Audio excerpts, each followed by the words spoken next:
বাদশা ও এক নিষ্ঠাবান কাঠুরে। এক সময়ের কথা, এক দেশের বাদশা তার উজিরকে নিয়ে ছদ্মবেশে রাজ্য ভ্রমণে বের হলেন।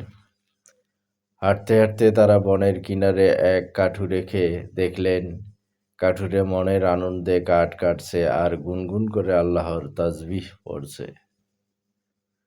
বাদশা কৌতূহলী হয়ে কাঠুরেকে জিজ্ঞেস করলেন, এ ভাই, তুমি সারাদিন এই হাড়ভাঙা খাটুনি করো, খুব সামান্য আয় করো, তোমার কি কখনো মনে হয় না যে জীবনটা আরো আরামের হতে পারত?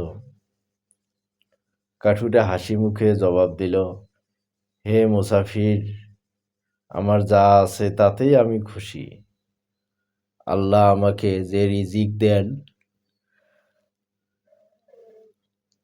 তা দিয়ে আমার ও আমার পরিবারের চলে যায়। আমি ৩ ভাগে আমার আয় খরচ করি। ১ ভাগ বর্তমানের জন্য নিজের ও পরিবারের ভরণ-পোষণ, ১ ভাগ অতীতের জন্য বাবা-মায়ের সেবা, ১ ভাগ ভবিষ্যতের জন্য সন্তানদের শিক্ষা ও সৎকায়ে জারিয়া। বাদশা তার পরিমিতিবোধ ও অল্পের সন্তুষ্টি দেখে মুগ্ধ হলেন। তিনি নিজের পরিচয় দিয়ে বললেন, আমি এই দেশের বাদশা, তুমি চাইলে আমার প্রাসাদে এসে রাজকীয় আরামে থাকতে পারো। কাঠুরে বিনীতভাবে উত্তর দিল, জাহাপনা, আপনার দয়ার জন্য কৃতজ্ঞ, কিন্তু রাজপ্রাসাদে গেলে কি আমার ইবাদতে এই একাগ্রতা থাকবে? আমি ভয় পাই বিলাসিতা যেন আমাকে আমার রবের থেকে দূরে সরিয়ে না দেয়। আমি এই বনের মুক্ত বাতাসে আল্লাহর প্রশংসা করতে করতে যে তৃপ্তি পাই, আপনার সোনার সিংহাসন হয়তো আমাকে তা দিতে পারবে না।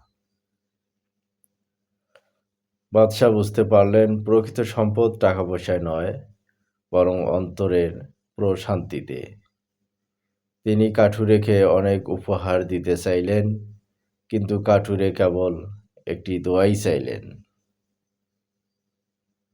যা আছে তা নিয়ে সন্তুষ্ট থাকা প্রকৃত সুখের চাবিকাঠি।